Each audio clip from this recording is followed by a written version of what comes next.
Buenas tardes y bienvenidos a esta segunda parte del curso sobre sistemas solares para el calentamiento de agua.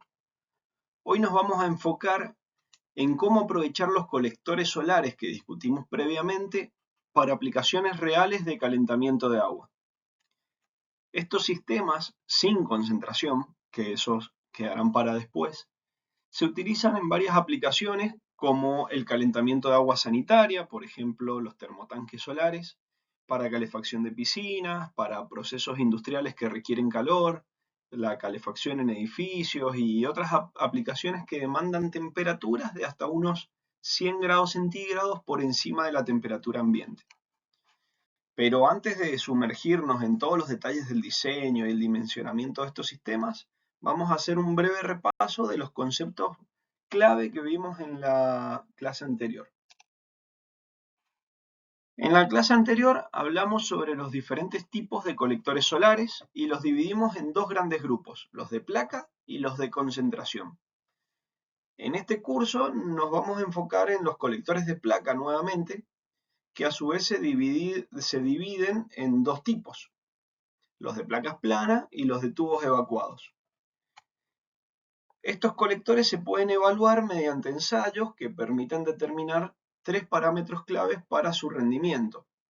El parámetro FR Tau alfa, que indica el rendimiento óptico y es decir, es el máximo rendimiento del colector en condiciones ideales, en donde la temperatura de la placa es igual a la temperatura de ingreso del fluido de trabajo. Luego aparece el parámetro FRUL, que representa las pérdidas térmicas y que hacen que el rendimiento disminuya a medida que la temperatura de la placa absorbente aumenta. Finalmente aparece un parámetro B0, que es un factor que ajusta la energía absorbida en función del ángulo de incidencia de la radiación solar. Hasta ahora hemos caracterizado los colectores solares, pero no hemos tratado el dimensionamiento de los sistemas. Aquí entran en juego algunos factores adicionales como el área de colección y la inclinación del colector, que las vamos a discutir a continuación.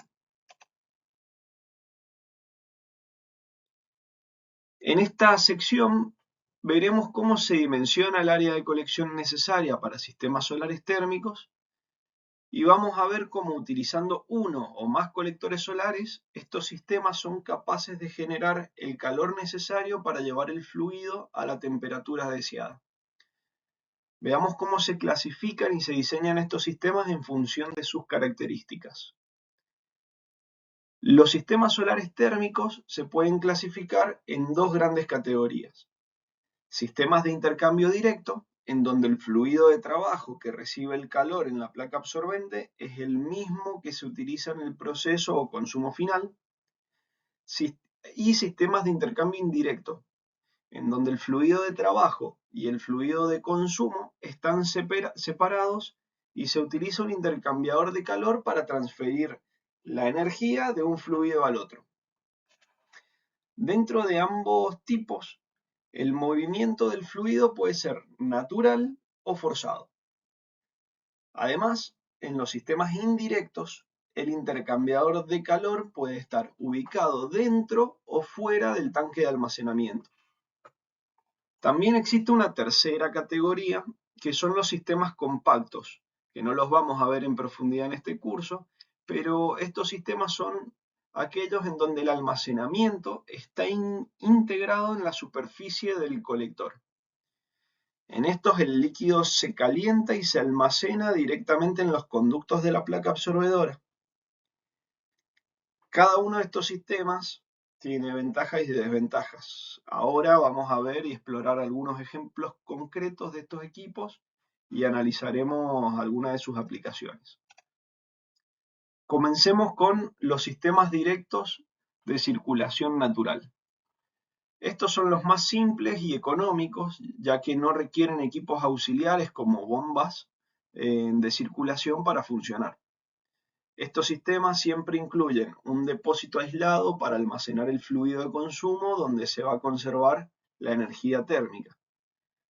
Ahora bien, Para que el fluido circule de manera natural, es fundamental que el depósito esté ubicado de forma tal que el punto de ingreso del colector esté por debajo del nivel del depósito y el punto de extracción por encima del colector. Es crucial que seguir las recomendaciones de los fabricantes en cuanto a la altura mínima que hay que darle al depósito para asegurar una correcta circulación natural, ya que no es tan fácil que esto suceda. En este esquema también podemos observar un sistema auxiliar en forma de resistencia eléctrica que se utiliza cuando el recurso solar no es suficiente para alcanzar la temperatura deseada en el fluido de trabajo. Más adelante vamos a profundizar en el uso de estas fuentes auxiliares.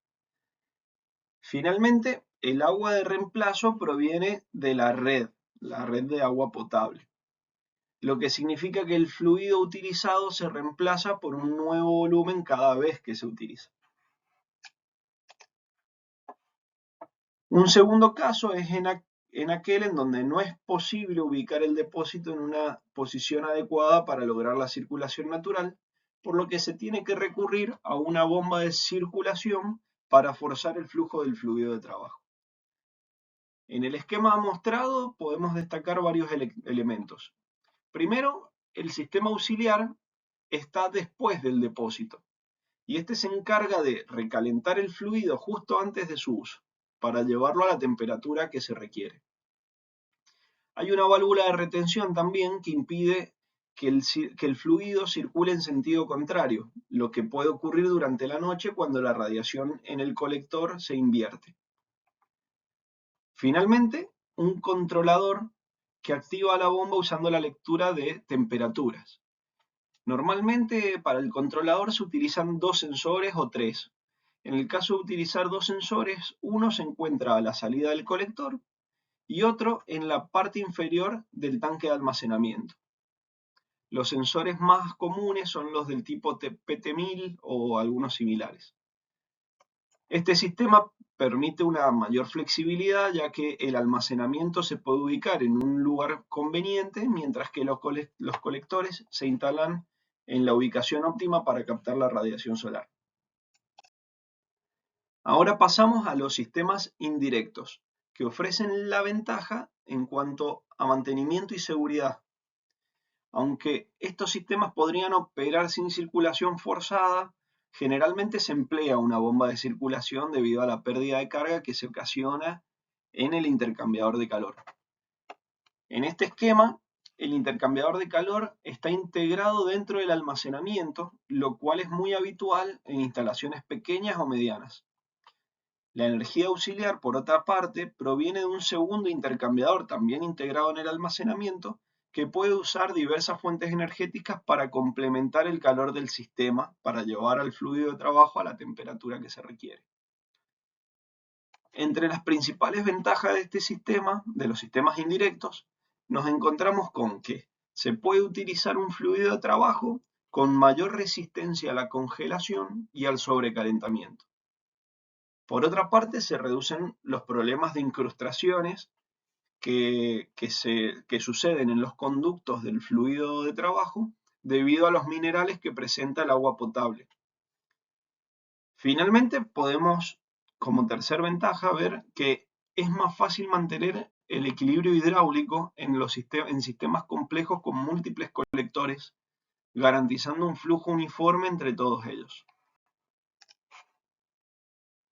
Este sistema que mostramos ahora es similar al anterior, pero el intercambiador, en este caso, se encuentra fuera del tanque de almacenamiento, lo que permite un mejor control del proceso de intercambio de calor, aunque a costa de añadir la complejidad y el costo de un circuito hidráulico adicional. En el ejemplo mostrado se usa un segundo termotanque en serie, que es una configuración común y recomendada especialmente cuando se utilizan calentadores instantáneos o sistemas auxiliares en serie. La mejora en el diseño de los tanques de almacenamiento ha permitido una mejor estratificación en el líquido dentro del tanque, lo que mantiene la temperatura máxima más alta y la temperatura de entrada al colector más baja, mejorando el rendimiento del sistema. Para mantener la estratificación es necesario reducir el flujo másico, ya que los flujos mayores tienden a mezclar el líquido y disminuir la eficiencia.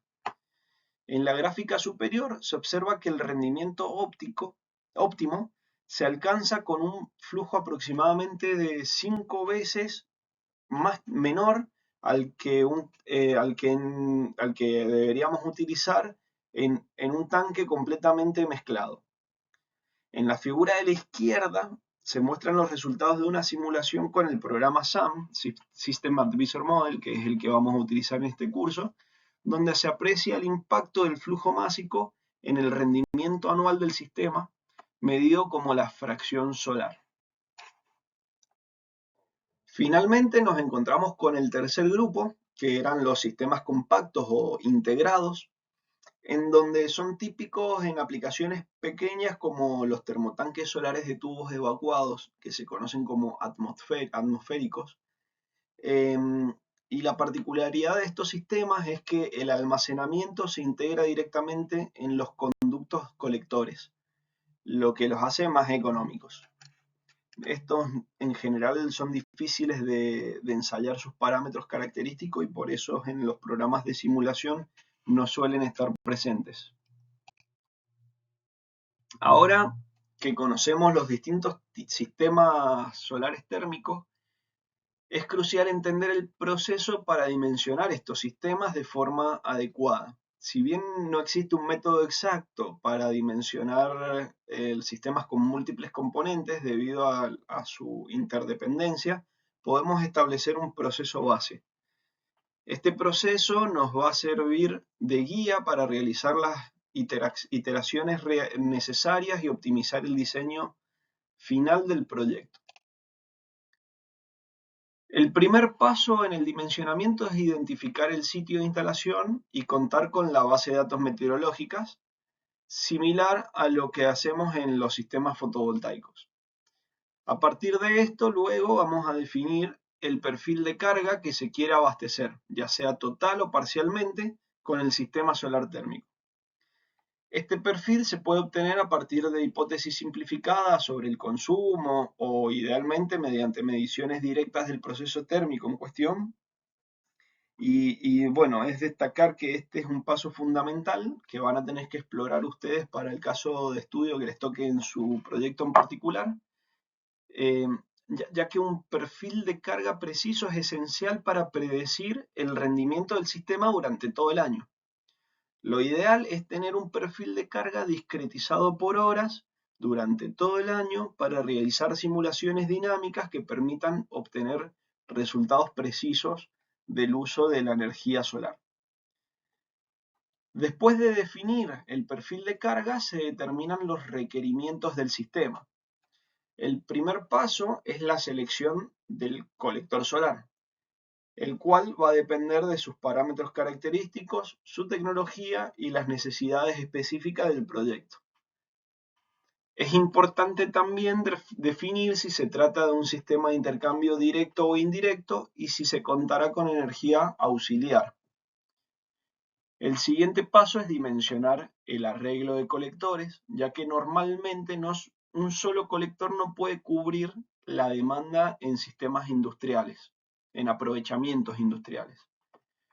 Los colectores se van a conectar entre sí para alcanzar los requerimientos de temperatura y de flujo másico, tanto en serie como en paralelo. Luego se va a proceder a dimensionar el almacenamiento de energía, que está vinculado tanto al perfil de carga como al perfil de generación solar, y es el que permite controlar toda la dinámica del sistema de una forma estable. Aquí es en donde se entra en un proceso iterativo entre el tamaño de almacenamiento y el arreglo de colectores para optimizar la eficiencia del sistema. La selección de un intercambiador de calor es el siguiente paso, aunque en este curso no vamos a profundizar en su diseño, sí es importante saber los rendimientos generales de los intercambiadores y cómo funcionan, ya que vamos a considerar su impacto en el rendimiento del sistema.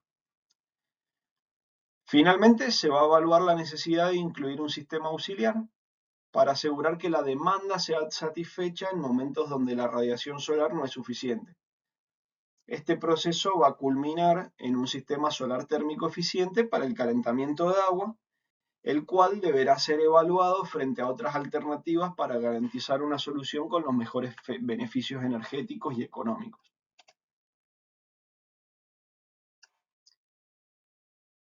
Entonces, avancemos en lo que son los distintos pasos en el proceso de dimensionamiento.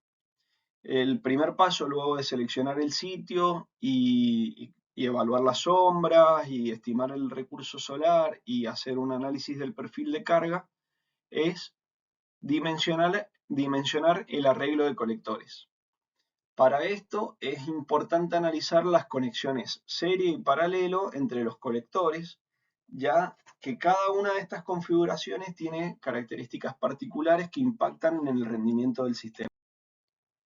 Los arreglos de colectores pueden configurarse de tres maneras: conexiones en serie, conexiones en paralelo o una combinación intermedia a ambas, en donde serie y paralelo conforman todo el arreglo. En las conexiones en serie, el fluido se va calentando progresivamente en cada colector, lo que implica que el rendimiento de los colectores posteriores será menor debido a la mayor temperatura de entrada. Por el contrario, en la conexión en paralelo, el flujo másico se divide entre los colectores, lo que impacta en la eficiencia, ya que el flujo en cada colector individual va a ser menor que el total del sistema. Estas consideraciones son esenciales al diseñar un arreglo de un colector eficiente. Comencemos analizando el caso de la conexión en paralelo. Cuando los colectores se conectan en paralelo, el flujo másico total se distribuye entre todos los colectores, lo que cambia los parámetros de rendimiento del sistema. Además, el flujo másico real que se utiliza en la instalación puede diferir en una magnitud bastante grande del utilizado en los ensayos. Es por ello que la variación del flujo másico hay que tenerla en cuenta, ya que afecta al tiempo de residencia que el fluido de trabajo pasa a través del colector, y esto altera su capacidad de absorber energía térmica. Por ello es importante y es crucial ajustar los parámetros del sistema al flujo másico real de operación.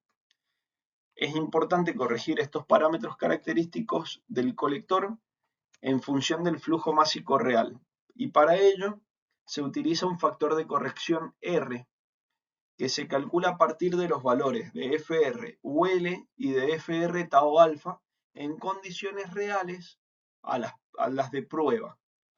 Este factor permite ajustar los parámetros obtenidos en laboratorio para que representen con mayor precisión el rendimiento en la instalación real.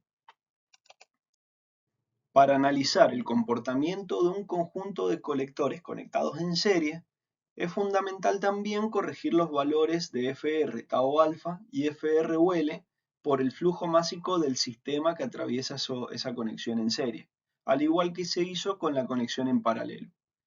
Estos valores corregidos serán los que se utilicen para el cálculo del rendimiento del arreglo en serie. Para simplificar el análisis de un arreglo de colectores conectados en serie, se puede utilizar un colector equivalente. Si todos los colectores son idénticos, se pueden calcular los parámetros equivalentes utilizando las ecuaciones mostradas en pantalla, donde n representa el número de colectores conectados en serie.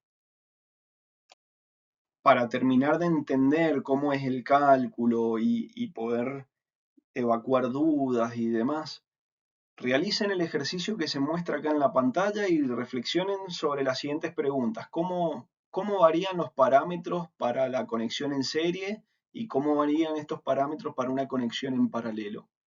¿Existe una tendencia clara en la variación de estos parámetros?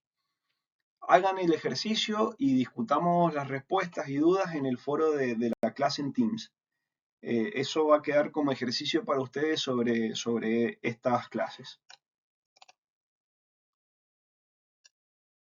Pasemos ahora al almacenamiento térmico en agua. Una vez que se ha dimensionado el arreglo de colectores, el siguiente paso clave es especificar las características del almacenamiento térmico. El almacenamiento, recuerden que es crucial para garantizar el correcto funcionamiento y la eficiencia del sistema. El almacenamiento térmico es esencial para optimizar el rendimiento de los sistemas solares térmicos, ya que gracias a la inercia térmica del fluido de almacenamiento y la variabilidad de la carga, se pueden lograr aportes solares significativos al utilizar este almacenamiento.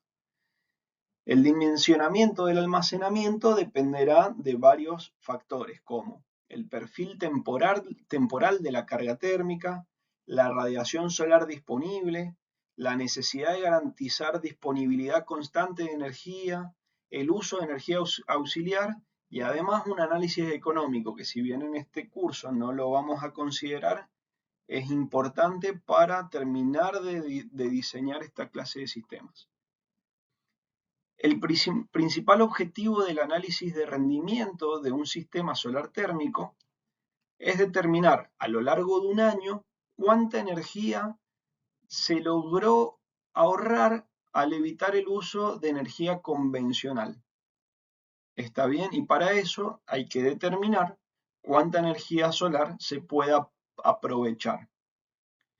Las principales variables a considerar en estos sistemas son la superficie de captación y la capacidad del almacenamiento. Algunas condiciones importantes al elegir un almacenamiento adecuado son la capacidad por unidad de volumen, el rango de temperaturas de operación, el modo de adición y extracción del calor, los componentes mecánicos y de control asociados, y el costo del sistema de almacenamiento.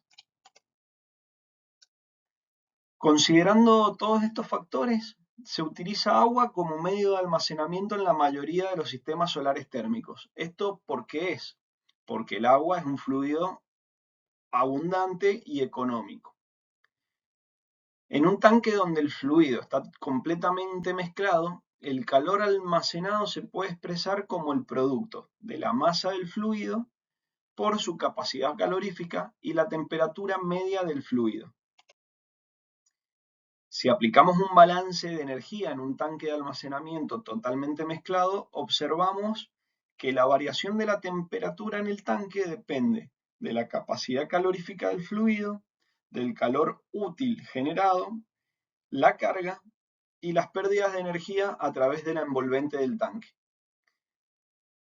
Vamos a ver que la estratificación es un factor importante en los sistemas solares térmicos y que, aunque no va a ser cubierto en detalle en este curso, lo vamos a mencionar brevemente en la próxima clase y vamos a ver cómo el modelo de simulación dinámico tiene en cuenta esta estratificación que se produce en el tanque. Ahora que hemos analizado el almacenamiento, hemos analizado cómo se diseña el arreglo de colectores, es hora de comprender el efecto del intercambiador de calor en estos sistemas. Este componente no solo afecta al rendimiento, sino que también proporciona ciertos beneficios importantes para la operación y el mantenimiento del sistema. Los arreglos de colectores suelen estar conectados a depósitos de almacenamiento y la conexión entre ellos generalmente se realiza mediante un intercambiador de calor. Este componente permite el uso de fluidos anticongelantes en el lado del colector, protegiendo el sistema contra congelamientos y sobrecalentamientos. Además, también reduce la formación de incrustaciones en los colectores, minimizando el mantenimiento necesario.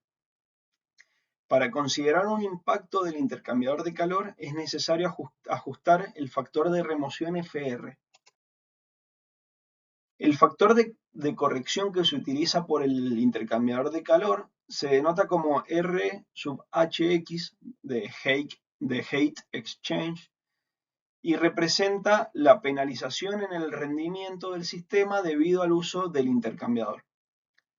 Otra manera de interpretar esta penalización es como el aumento de la superficie colectora necesaria para compensar las pérdidas.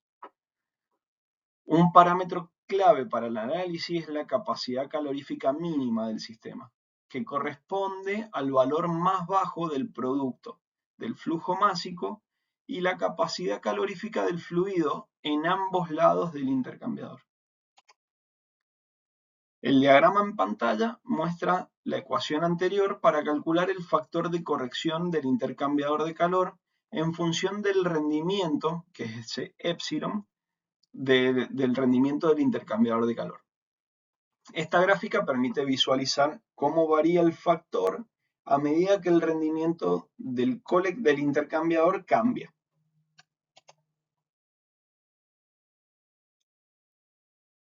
Para finalizar, vamos a hablar un poco sobre la energía auxiliar. Este es un componente crucial y que existe en toda instalación solar térmica que evita el sobredimensionamiento del sistema solar, que en general son bastante caros, y previene el sobrecalentamiento en ciertos periodos del año, además de reducir el costo final de la instalación. Existen tres estrategias comunes para la integración de la energía auxiliar.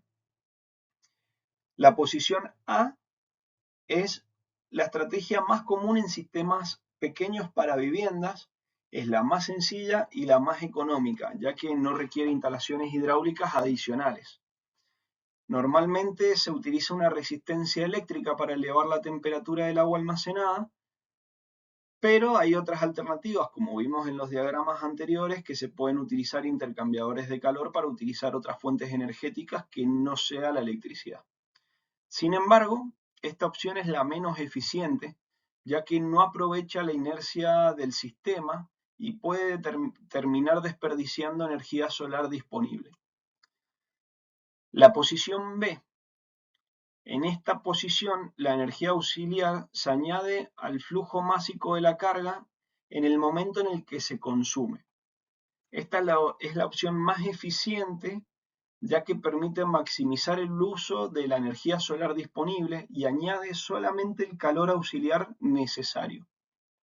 La posición C, la energía auxiliar, toma el control cuando el sistema solar se optimiza solo para una parte del año y en el resto del tiempo funciona exclusivamente con energía auxiliar.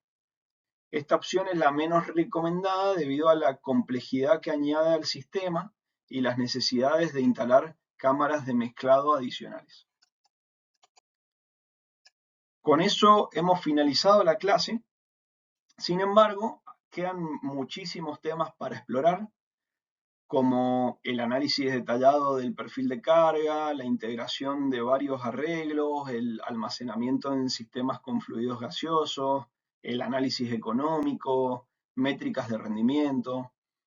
Algunos de estos temas los vamos a abordar en la próxima clase, pero muchos otros van a quedar abiertos para que los puedan investigar y los podamos discutir en el foro. En esta diapositiva he listado un gran número de temas que han sido abarcados en la clase, pero que sería bueno que los exploren para tener un conocimiento más amplio y sólido en el tema. Para finalizar, les voy a dejar una pregunta de reflexión, que es: ¿cómo estimarían la carga térmica de un proceso? ¿Podrían implementar un perfil de carga para su vivienda? ¿Qué herramientas utilizarían para este análisis?